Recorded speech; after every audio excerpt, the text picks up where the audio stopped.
one thing which is clear up till now is that the most important person for the future of this country, the future of the economy, is the entrepreneur.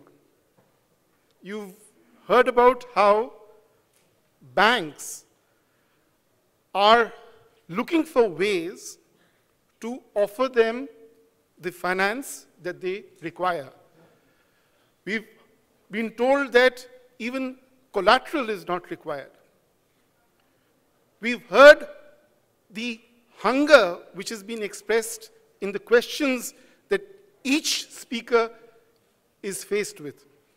That there are people who are wanting to know how this opportunity can be availed of.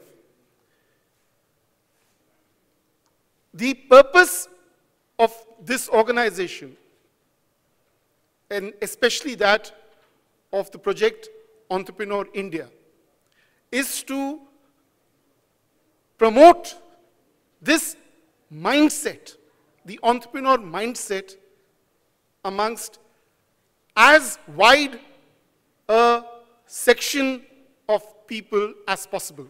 It's a session that's going to be focusing on discussing entrepreneur mindset.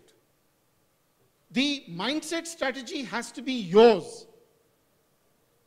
So let's start with this one.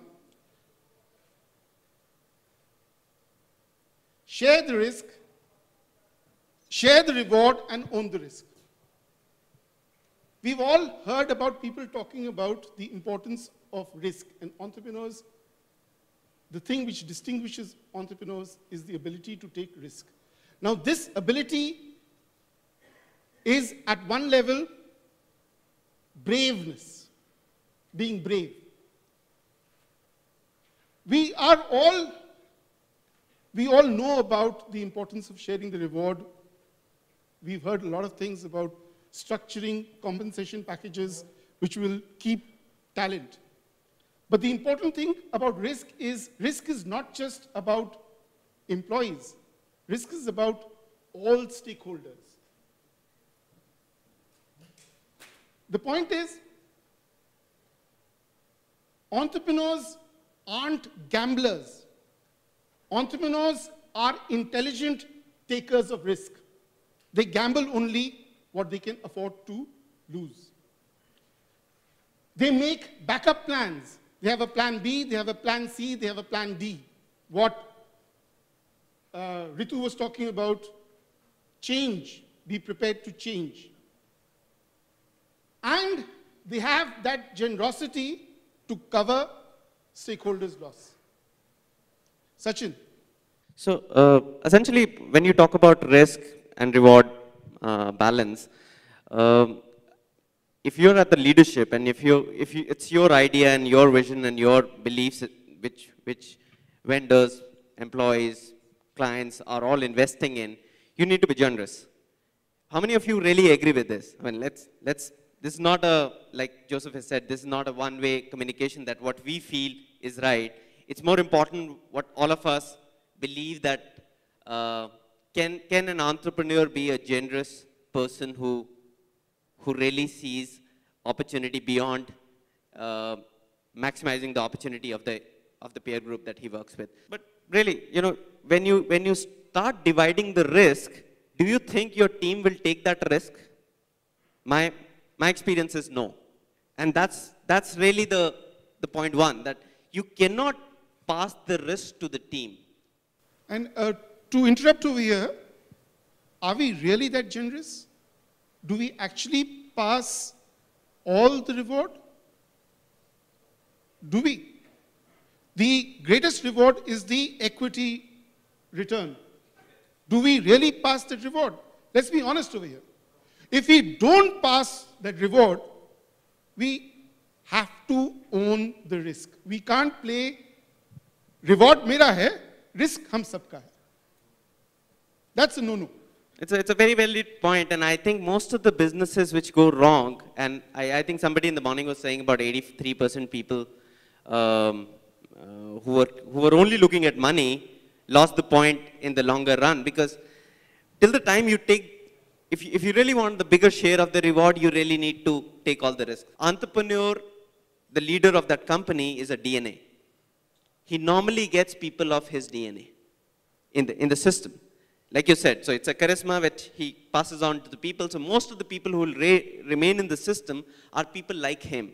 And most of the equity firms really aren't excited. The bigger firms aren't excited about you as an entrepreneur. They are excited about the entire professional team that you bring in. And if they have the entrepreneurial ability to run those businesses, and if they are able to create a win-win, problem happens that most often than not, the entrepreneur loses the vision of look beyond. So if you're not able to look beyond, your team's not able to look beyond, that's where the split happens. Because my personal experience, about 15 years that I've been in business, and I have people who've stayed in my business for all this while without giving equity also. But fact of the matter is that if you're able to see people's look beyond and create the next level of opportunity for them. So if the guy's already got a SOP option with whatever delusion that he can do, if you can show him the next bigger picture, I think he's going to stay on. But at times, it is also important that that role or that person's role in that company has got over. So that's the time you need to let go him. Otherwise, it really becomes a bottleneck in terms of the company's growth. That's also, to a large extent, I'm sure, true with the clients that you service.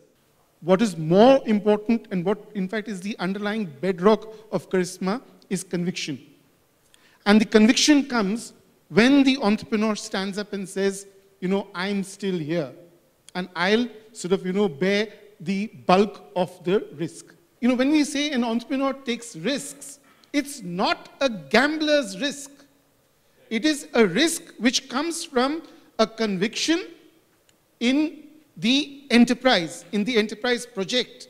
And that's what everybody was talking about over here, what Mr. Harish Bahl was saying, that there's a craziness.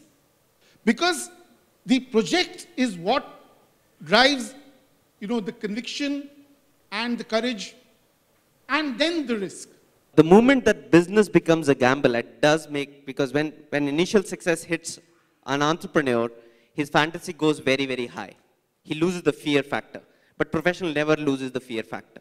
So what happens is he actually gets into a gamble game, which loses rationality for a professional to stay in the system. And that's where the first correction for an entrepreneur should happen.